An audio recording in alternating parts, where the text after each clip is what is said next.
તો ફ્રેન્ડ્સ સુઝીમાં આપ સૌનું સ્વાગત છે. આજના લેક્ચરમાં આપણે એમકોમ સેમ 4 માં જે મૂડી બજેટિંગ છે જેના આપણે ઓલરેડી 3 આપણે વિડીયો જોઈ ગયા છે એના વિશે આપણે માહિતી મેળવશું. આજે આપણે 2021 નું જોઈએ જે કોપી છે 2018 ના સમની 2 ગણી રકમ છે. એટલે કે જે 2018 નો સમ આપણે જોઈ ગયા છે ફર્સ્ટ લેક્ચરમાં એના ગુણ્યા 2 કરો તો કોપી ટુ કોપી આ જ અમાઉન્ટ આપણને મળશે. એટલે હું આ તમને સોલ્યુશન અત્યારે કરાવતી નથી. પ્લીઝ પહેલા તે ચેક કરી લો. એટલે હવે આપણે જોઈશું 2023 નો સમ. ચલો 2023 માં પણ 2 સમ આપણને આપેલા છે. એક કંપની પરસ્પર નિવારક એવી 2 યોજનાઓ માટે આપેલો છે અને એક નોર્મલી સાદો ને સિમ્પલ આપેલો છે. એટલે આ તમને આવડી જશે. આ તમારો દાખલા નંબર 31 છે શાયદ નંબર તમે ચેક કરી લેજો. શાયદ નંબર 31 નો દાખલો છે. ચલો આપણે આનું સોલ્યુશન કરીએ આજે. ચાલો આપણે બુકમાં સોલ્યુશન કરીએ. 2023 શું કીધું છે આપણને? એક કંપની પરસ્પર નિવારક એવી 2 યોજનાઓ અને બી વિચારણા કરે છે. પરિયોજનામાં એ શરૂઆતમાં 3 લાખની મશીનરીમાં રોકડેથી રોકાણ કરવાની જરૂરિયાત રહેશે. એમ ધારવામાં આવે છે કે મશીનરીનો ઉપયોગ આયુષ્ય 5 વર્ષનું છે. તેની ભંગાર કિંમતના 20,000 રૂપિયા છે. પરિયોજના પરચુરણ દેવાદારો સ્ટોકમાં 60,000 વધારાનું રોકાણ જરૂરી બનશે. પરિયોજના શરૂ થયાના 3 વર્ષના અંતે 20,000ની કિંમત વધારાની મશીનરી એકમને કાર્યરત કરવામાં ગોઠવણી કરી છે. આ મશીનરી એ માટે છે અને અહીંયા મશીનરી બી માટે છે. આપણને ઘસારો અને કરવેરા પહેલાના પ્રથમ 3 વર્ષ માટે 1,60,000 અને બાકીના 2 વર્ષ માટે 1,58,000 મળવા પાત્ર છે. ચલો લખી નાખીએ. વર્ષ 1, 2, 3, 4, 5 નફો પ્રથમ 3 વર્ષ માટે કેટલા કીધા? 1,60,000 અને બાકીના વર્ષો માટે 1,58,000. ક્લિયર? ચલો હવે આપણે ઘસારો શોધવો પડશે. તો કે ઘસારો કઈ રીતે મળે છે? કેટલો કીધું આપણને ઘસારો? શું કીધું છે આપણને? 3 લાખની મશીનરીમાં રોકાણ કરવાની છે. 20,000 ઉપજે તેમ છે અને 5 વર્ષનું આયુષ્ય છે. તો ચલો ઘસારો કાઢી દઈએ. ઘસારો આ એ માટે કરીએ છીએ આપણે. ઓકે 3 લાખ માઇનસ 20,000 ભાગ્યા 5 કેટલા આવે છે જોઈએ આપણે.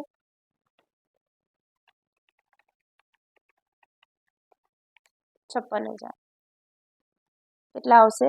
56,000 ઘસારો 56,000 56,000 ને 56,000. 3 જ વર્ષ સુધી શું કામ 56,000 લખ્યા? તો કે પછીથી 20,000 નો વધારો કરે છે. કેટલાનો વધારો કરે છે મશીનરીમાં? 20,000 નો. તો 2 વર્ષ માટે જ વધારો થાય છે. તો કે 20,000 ભાગ્યા 2 એટલે 10,000 નો ઘસારો વધી જશે. એટલે 56 ને 10 કેટલા થઈ જશે? 66,000. ઓકે ચલો ઘસારા બાદ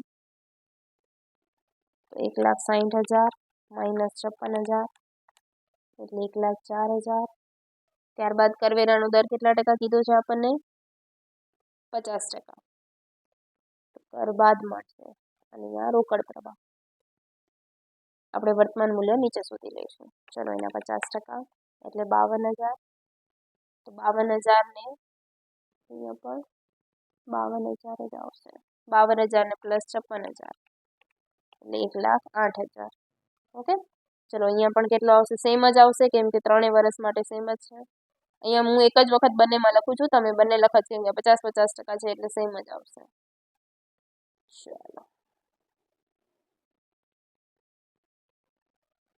અહીંયા 66,000 છે એટલે 1,58,000 માઇનસ 66,000 92,000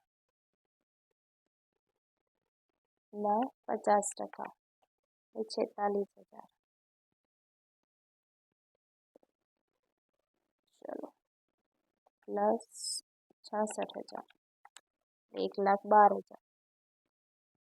હવે અહીંયા 46,000 પ્લસ હજી શું થશે? તમારે શું કરવું પડશે? 46,000 તો કે જે વધારાનું કર્યું હતું આપણે વધારાના કેટલા કરેલા છે તમે? આપણને કીધેલું હતું 60,000 નું રોકાણ વધારાનું જરૂરી છે. તો 60,000 હજી આમાં શું કરવું પડશે? પ્લસ કરવું પડશે. ઓકે અને જે આપણા 20,000 ના હતા એ તો આપણે કરવું જ પડશે. 46,000 પ્લસ 60,000 પ્લસ 56,000 સોરી 66,000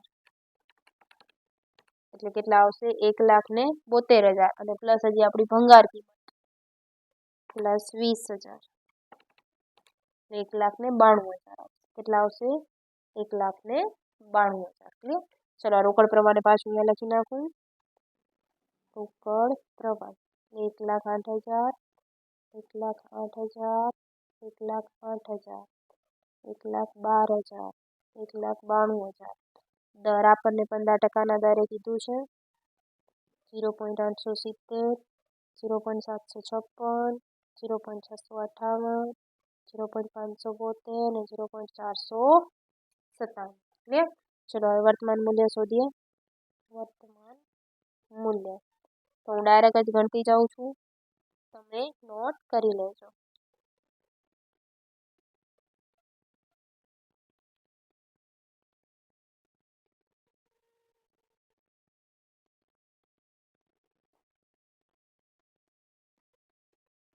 ચલો માઇનસ કરશું આપણે રોકાણ તો કે રોકાણ કઈ રીતે થશે ચલો મેઇન વસ્તુ આ છે કે રોકાણ કેટલું આપણું આવશે તો કે જે આપણું 3 લાખનું આપણું હતું એ અહીંયા 3 લાખની આપણે રોકાણ કરવાની જરૂરિયાત ઉદ્ભવી હતી એમાં 60,000નો પ્લસ આપણે વધારો કર્યો હતો કેમ કે 60,000 જે આપણા પાસે આવ્યા હતા અને 20,000ની કિંમત ખરીદી પણ આ ત્રીજા વર્ષના અંતે લીધી હતી ત્રીજા વર્ષના અંતે લીધી એટલે 2 વર્ષ સુધી તો આપણા પાસે હતું જ નહીં તો આપણે એના જોડે એનો ગુણાકાર કરવો પડે ત્રીજા વર્ષના અંતે ચલો તો 20,000 ગુણ્યા એનું વર્તમાન મૂલ્ય કેટલું છે 0.658 એટલે કેટલા આવશે 13,160 પ્લસ 13,160 આ ત્રણેયનો પ્લસ થશે તમારો 60,000 પ્લસ 3 લાખ એટલે આવશે 3,73,160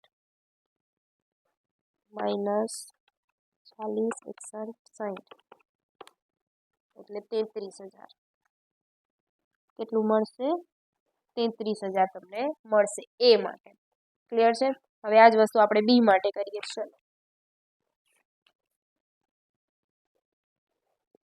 ચલો બીમાં શું કીધું છે તમને પરિયોજના બી મશીનરીમાં 3 લાખ અને ચાલુ મિલકતમાં 40,000 રોકાણ કરવા જરૂરી છે ભંગાર કિંમત એના 5 વર્ષના આયુષ્યના અંતે 30,000 ઉપજ વધારેલ છે પરિયોજનાથી વાર્ષિક રોકડ પ્રવાહ ઘસારો અને કરવેરા પહેલાંનો પ્રથમ 2 વર્ષ માટે 1,30 અને બાકીના વર્ષ માટે 1,74 ચલો વર્ષ 1 2 3 4 5 નફો પ્રથમ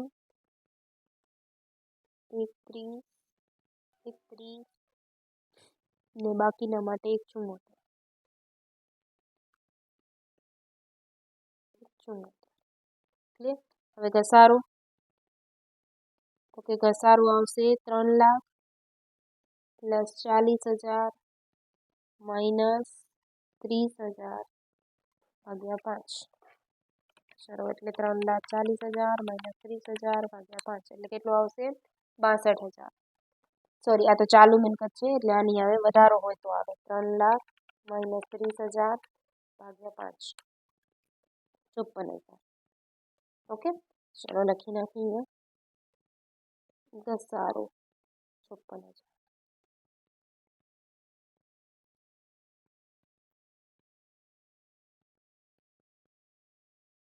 ચલો ઘસારા બાદ તો 1,30 માંથી 54 જાય તો આવશે 76,000 અહીંયા પણ આવશે 76,000 1,74,000 માઇનસ 56,000 સોરી 54,000 એટલે આવશે 1,20,000 1,20,000 1,20,000 ચલો કર બાદ જ ડાયરેક્ટ કરી નાખું છું કેમ કે 50% છે એટલે શું તો 76 ના અડધા 38 21 ના અડધા 60 ચલો રોકડ પ્રવાહ 38 વત્તા 54 એટલે 92 92,000 92,000 60,000 પ્લસ 54,000 1,14,000 અહીંયા પણ કેટલું આવશે 1,14,000 જ આવશે અહીંયા ખાલી એનો જે ઘસારો છે આપણો એ પ્લસ થઈ જશે 1,44,000 ક્લિયર ચલો પાછો અહીંયા રોકડ પ્રવાહ લખી નાખીએ 92,000 92,000 1,14,000 1,14,000 1,44,000 વટાવ મૂલ્ય લખીએ 0.870, 0.756, 0.658, 0.572, 0.497 વર્તમાન મૂલ્ય શું થશે? આપણે બંનેનો ગુણાકાર થશે. હું ડાયરેક્ટ લખી નાખું છું. આ તો તમને હવે ઇઝીલી આવડે જ છે.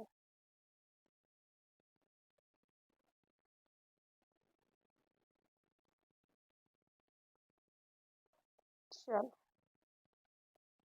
માઇનસ કરીએ એનું રોકાણ. તો એનું રોકાણ કેટલું આવશે? તો કે 3 લાખ આ હતું ને 40,000 એની ચાલુ મિલકત એટલે કેટલી આવશે? 3,40,000. ચલો માઇનસ કરી નાખીએ તો કેટલી આવે? તો કે 41,260. ઓની કેટલી આવી હતી? તો કે 33,000. આની કેટલી આવી? તો કે 41,260. પછી તો બીજી વસ્તુ તમને જે છે એ તમને શોધતા આવડે જ છે, એમાં કોઈ વસ્તુ નથી. ચલો પરત આપશે. પરત આપ નફાકારક સૂચકાંક, ચોખ્ખું વર્તમાન મૂલ્ય, નફાકારક સૂચકાંકનો ઉપયોગ કરીને દરેક મશીનરી માટે ક્રમાંક આપો અને કઈ મશીનરી ખરીદવી જોઈએ ભલામણ. આંતરિક વળતરના દર નફાકારક કઈ કરતા ઓછો. ચલો બીજી બધી વસ્તુ તો તમને આવડે છે. મેઇન વસ્તુ આ હતી જે તમે શોધી લીધી. ઓકે, નેક્સ્ટ લેક્ચરમાં આપણે એના પછીના યુનિટના વિશે દાખલાઓ ગણીશું. Thank you friend.